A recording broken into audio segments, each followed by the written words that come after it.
duhagarike reka tuvyihoze ibi bintu kuko umuntu wese ngaha afise defo yiwe je mfise defo yo kuduza ishavu hakiri kare niyo defo no bafise unkoreye akantu birananira kwitampori ubwo nyene birananira kwishira mu kibanza neza ngo ndacakira ico kintu ndavuga ati rero hako ryashavuge ndihava riduga gatoyi ugasanga ibintu byinshi birononekaye reka manika amaboko hejuru reka nisabire foyi ibintu bije mu buryo rero ico kintu sinibaza je nagikoze nibaza yuko ari shwa yanje kuko ribaza muri mwese ngaha umukozi wese akorera umuntu afise shwa yo kuvuga ati je ndabihevye ngiye muri serbi je ndabihevye nduze ruguru ku gatumba abafise shwa yiwe yo kubandanya akora canke kuvyihoza ni shwa yiwe rero ikintu camfashe yari yitwa amasezerano twa dufitaniye ndavuga ati nta kibazo amasezerano ndayazi kuko buri munsi uko kwezi gutasha nama ndaba amasezerano narayasoma nkavuga ati amasezerano ni sawa aya masezerano ni bon kabisa ni nayo mpamvu navuze ati je ndamanitse amaboko kuko nari nzi neza ko amasezerano ndayazi ayo masezerano hari amafaranga wategezwa kuriha amafaranga ngana nk'umuriyoni w'amarundi uhagaritse akazi ciburu ugukoresha akwirukanye yaguhereza amafaranga y'amarundi miliyoni ndavuga ati iyo miliyoni je nzowutanga reka dukora igiharuro turabe yuko hari systeme hatoba hari utwara jenziga tubukuremwo kugira turabe ikitigiri dushingirako neza cyane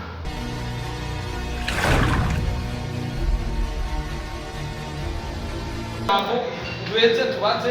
ibibazo bitandukanye ariko tuza kubaza ibibazo bivanye n'ibyo aza kutuyangira ibi nyuma y'ibyo koresha umwana aza kuvyishura murakoze nawe kaze mutaza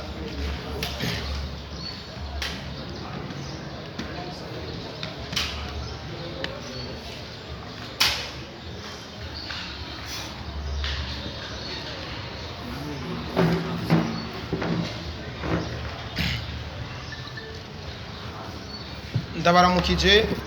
banyakubahwa bamenyesha makuru bagenzanje banditsi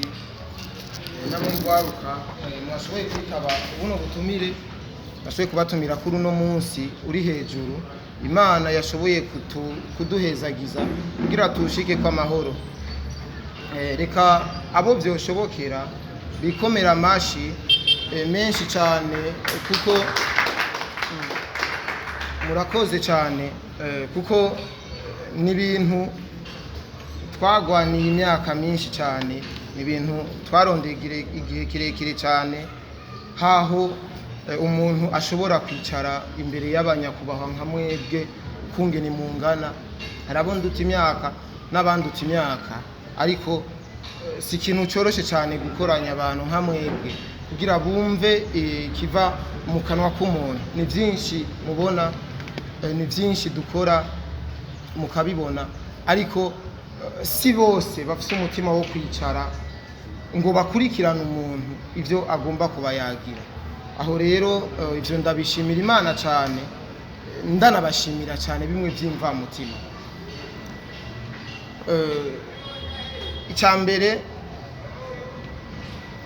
nobanza kubamenyesha nuko koresha umwanya ashobora kuba yibarutse ikinyamakuru nawe agiye muri nombe mu gitigiri cyo kimwe mu binyamakuru bigize iki gihugu cyacu cy'u Burundi ibinyamakuru ni byinshi ariko ni byiza yuko byoba byinshi bifise akamaro bifise n'ico bimariye ababikurikirana rero na jewe ndafise impano ko narayisanzemo ni nayo mpamvu navuze nti reka mfata akaryo keza na jewe nshobore gushinga ico kinyamakuru kiza cuhira ku bindi binyamakuru biri ngaho iwacu Burundi aho rero iki kinyamakuru rero nashinze mu bisanzwe sije nagishinze n'abantu badukurikirana bo mukunze kwita abafana nibo bakiremye nibo bakigize kuko nibo batumye twicaye ngano kuri no saha kuko ata abantu badukurikirana ntidushobora kuronka ivyo tubahereza kuko twocika n'intege tukabiheba. Rero abantu bose bazi yuko badukurikirana bakunda ibikorwa tuba dukora, ndabashimiye cyane kuko nibo badutera intege, nibo batuma twicara ngaha tukayaga mukamenya ibiriko kungena ibintu biriko biragenda. Rero jewe koresha umwanya nuvuga yuko navyawe n'ikinyamakuru Waka Live TV ni naco benshi bamenyeyemwo cyane, ariko inyuma imbere yuko nja mu kinyamakuru Waka Live TV hari ibindi binyamakuru nakoreyeko bivanye n'ukungene nabikorerako, swate ku ma Facebook page ndetse no kuri kamera kuri kuma microphone, fata microphone nkora. Ico naco ni ikinyamakuru citwa Flip GTV, ni naco camvyaye, sinzi ko cashitse ngaha ariko ndazi cashitse kuko naratanze ubutumire kandi bwarashitse. Rero reka ndabayagire gatoyi kimwe mu bintu benshi mushobora kuba mukeneye kumenya kuri jewe impamvu kwanza nicaye ngaha. Ndasigura bimwe muri bikeyi no ushobora kuba nibukira hafi, ariko namwe murafise ivyo muza kumbazako. Rero jewe koresha umwanya ndi umuntu nk'abandi kandi sindi umwiranda cyane, ndafise amakosa nakoze ndetse nandi makosa nzobandanya nkora, ariko ndafise n'ivyiza nakoze ndetse n'ibindi vyiza ngiye kubandanya nkora. Ico gisigura neza yuko ndi umuntu ndageragezwa kuko mfise umutima nk'uw'abandi bafise. Aha kuri ino sindazi nta mwiranda ariho, ivyo vyama vyavuzwe cyane. Jewe nkora mu kinyamakuru Waka Live TV narakoze amakosa, ariko narakoze n'ivyiza vyinshi kuko naritanze uko nshoboye kose, naritanze n'ingufu zanje zose, nariyimye narinize kugira mbone neza yuko ahantu ndiko ndakura gafu na jewe nakinjija ko gafu. Sinzi ko muri ko murantahura, nakoranye ingufu kugira aho ndiko ndakura gafu kugira nakone karo nabone baronka ko gafu. Ivyo bintu byaranyankanishije n'abantu benshi, hari abantu benshi banyanse, hari abantu benshi bangiriye nabi, bashatse kungirira nabi cyane bivanye n'ubwo buryo ndiko ndarondera mwako gafu, ariko nta kigira intango ngo kiburi iherezo, kandi akazi gatangwe burya kaba gaheze. Jewe koresha umwanya narategetswe gukora ikiganiro muri Waka Live TV. Yavuga ati nakoze vyinshi, iki ntaco nkora niyumva muri jewe ntogikora iki kintu. Cyabitera ikibazo, bimaze gutera ikibazo naje bivanye n'ukungene nariko ndiyumvamo, ndavuga ati rero ni vyiza yuko twobandanya dukora twumvikana. Kora iki niyumva ntameze neza, sawa ndindirejo, ariko ntivyakunze yuko bantahura neza ati ko yanse reka tureke peut-être ejo azobikora. Ndibaza muri ko murantahura bukebuke. Rero jeje ndashikiriza ati jewe ko mwanse kuntahura, reka tuhagarike, reka tuvyihoze ibi bintu kuko umuntu wese ngaha afise defo yiwe. Je mfise defo yo kuduza ishavu hakiri kare, niyo defo no bafise. Unkoreye akantu birananira kwitampori, ubwo nyene birananira kwishira mu kibanza neza ngo ndacakira ico kintu. Ndavuga ati rero hako ryasha vuga ndyo hava riduga gatoyi ugasanga ibintu vyinshi birononekaye, reka manika amaboko hejuru, reka nisabire foyi ibintu bije mu buryo. Rero ico kintu sinibaza je nagikoze nibaza yuko ari shwa yanje, kuko nibaza muri mwese ngaha umukozi wese akorera umuntu afise shwa yo kuvuga ati je ndabihevye ngiye muri servi, je ndabihevye nduze ruguru ku gatumba. Abafise shwa yiwe yo kubandanya akora canke kuvyihoza, ni shwa yiwe. Rero ikintu camfashe yari yitwa amasezerano twa dufitaniye. Ndavuga ati nta kibazo, amasezerano ndayazi kuko buri munsi uko kwezi gutasha nama ndaba amasezerano narayasoma, nkavuga ati amasezerano ni sawa, aya masezerano ni bon kabisa. Ni nayo mpamvu navuze ati je ndamanitse amaboko kuko nari nzi neza ko amasezerano ndayazi. Ayo masezerano hari amafaranga wategezwa kuriha, amafaranga ngana nk'umuriyoni w'amarundi. uhagaritse akazi cibura ugukoresha akwirukanye yaguhereza amafaranga y'amarundi miliyoni ndavuga ati iyo miliyoni je nzowutanga reka dukore igiharuro turabe yuko hariya systeme hatoba hari utwara jenziga tubukuremwo kugira turabe igitigiri dushingirako neza cyane je ndabifata turaharura cyabikura amafaranga 500 officiel 500 je koreshwa ndavuga ati malgré que ntuzi umuryango mfite charge nyinshi ayo mafaranga nzoyariha ariko nzoyariha kimya buke ko turandikirana rero ayo mafaranga hari ikindi kintu bambwiye ngo ntukwiye kuboneka ku kinyamakuru cyaco cyose ushikiriza iyo nkuru ndetse natwe ntidukwiye gushikiriza ibyawe utarisha no mahera bisigura yuko izina giwanje ntirikwiye gukoreshwa muri kya kinyamakuru ndetse na Jesse nkwiye gushikiriza ibintu kuko ivyo nshikiriza byose bambaza ate koresha umwanya biki Wakala TV nivyo baza bambaza ivyo rero nibihagarara bukeye kabiri cambona ikiganiro ngo koresha umwanya yagarisa akazi kubera ukuntu navuga ati no ibintu jewe suko je sinahagaritsa akazi ngo kubera ibintu byipfuhe banyagiriza no fise umugore kandi mwiza nkunda ni gute nofuha navuga ati bon yo byifuhe yari jewe muri jewe nije niyubatse mu ifuhe mubone ko ariko jewe nta fuhe ryaririmba karakazi nko kuryosha igikorwa kiriko kiraba kubiryosha nyene vuga ati rekane ko fise ifuhe muri jewe nyene atawengishije inama rero bamaze gushikiriza iyo biganiro mbona umengo jewe biriko biramenasa biriko biranshira ku yindi etape mugende iko ndarondera mu mahera nziye zo ko nzoyaronka ntevye avuga ati rekana je nutizaga telefone ku mugore wanje dufata amasanamu nshikirize abadukurikirana bo banzi babumve na je uco mvuga cyo ndagishikiriza bica bitera ikibazo naragishikirije nongera ndagishikiriza kandi ndiyongera kandi ndagishikiriza kuko nabone bariko barashikiriza ibintu ndavuga ati rero umuntu kwigwanira cyangwa umuntu gushikiriza uko abona ibintu si cyaha sikosa niho bace banyitwariye cyasanga fise amakosa menshi amakosa y'ibiganiro nakoze gukubitwa nasanze ari kosa nimba naragiye kuvumbura umuntu bakankubita nasanze ari kosa ntavyo narinzi ati je naka ndamwinjira uko bigenda uko nasanze ari kosa ndavuga ati jewe rero karambaye rumva ibyakoze byose byinshi n'amafuti ndasaba ikigongwe ariko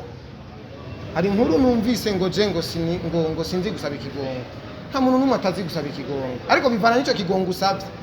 umuntu niyo gukoshereza hamwe uca umusaba ikigongwe nyene yagukoshereje umanza kukwereka ikosa wakoze hamwe ugasaba ikigongwe je narasabye ikigongwe ni nayo mpamvu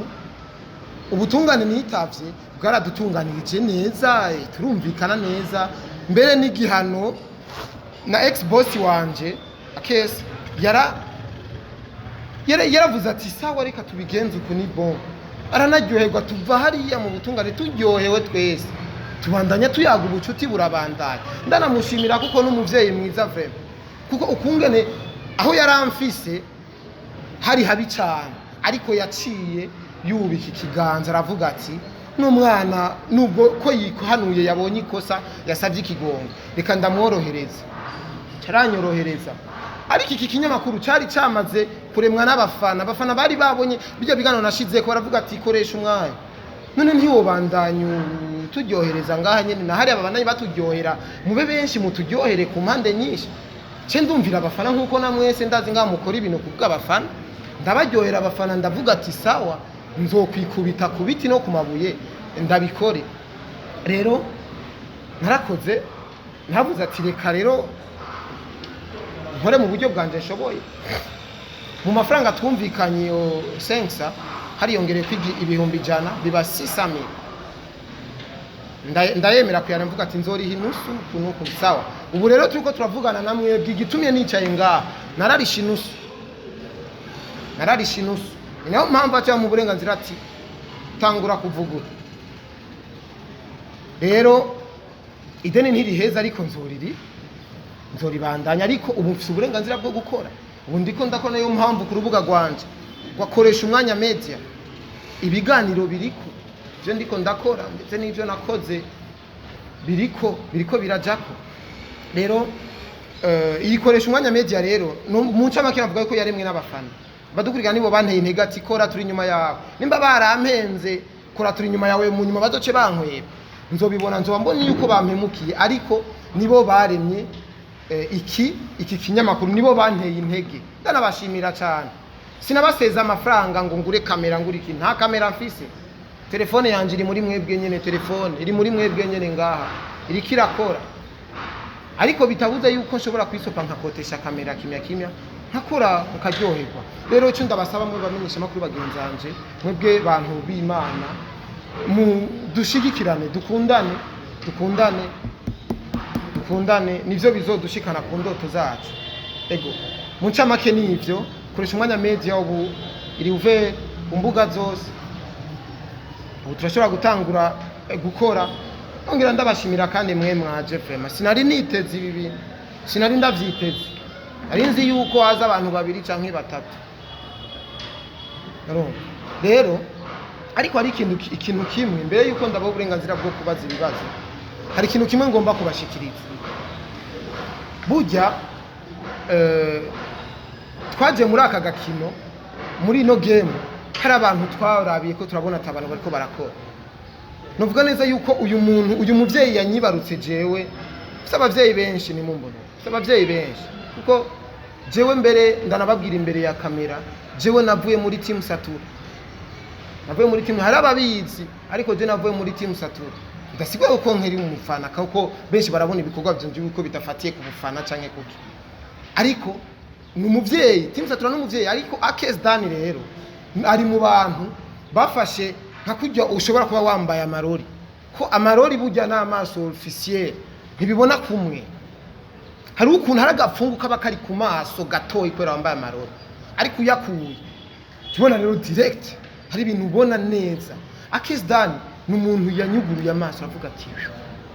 ibintu bigenda uko, ni umunyabwenge cyane, ni createur cyane, ni umuvyeyi, kuko si jeje nyene yavyaye benshi kandi mubazi. Arumva rero jewe ndamushimiye cyane, nimba afashe no microphone nkavuga imbere yanyu, ni kubera hanini niwe yanyigishije kuvuga uri imbere y'abantu, niwe yankuye ubwoba bwo kudatinya abantu, niwe yanyeretse ni gute ushobora kurondera n'igihumbi n'umukate w'umwana, ko je sinarinzi kurondera uburyo. Urumva sinarinzi kurondera uburyo, ariko yaranyeretse inzira wocacamo ukarondera uburyo bikuma vyumye, swat ukabubura cyangwa ukaburonka ariko waburondeye. Rero koresha umwanya media iri mu bana ba Akes Dan, kuko urukwavu rurakura rukonka umwana, wakira ashobora kuzonyo nka jewe canke nka jewe nkabandanya nonka. Urumva niko bimeze. Akes Dan nubwo namutumiye namwabutumira, ariko yarungitse abandi dukorana baje, kandi Imana ishimwe cyane, ariko nawe niyaza nari kuryoherwa birenze cyane, ko nari namuteguriye gift, namuteguriye surprise, haraga surprise nari namuteguriye, ariko nzokamushira, ariko iyaza byari kuryoha cyane, byari kunjohera cyane. Ariko ndibaza yafatiriwe na byinshi,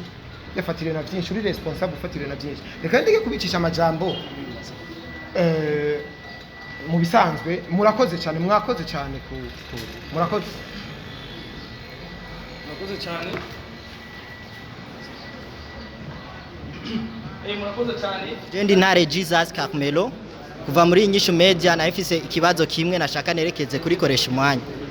Koresha umwanya ni umwe mu bamenyesha makuru baciye muri Wakalai TV, nkuko hagiye harabaho abandi bamenyesha makuru baca muri Wakalai TV.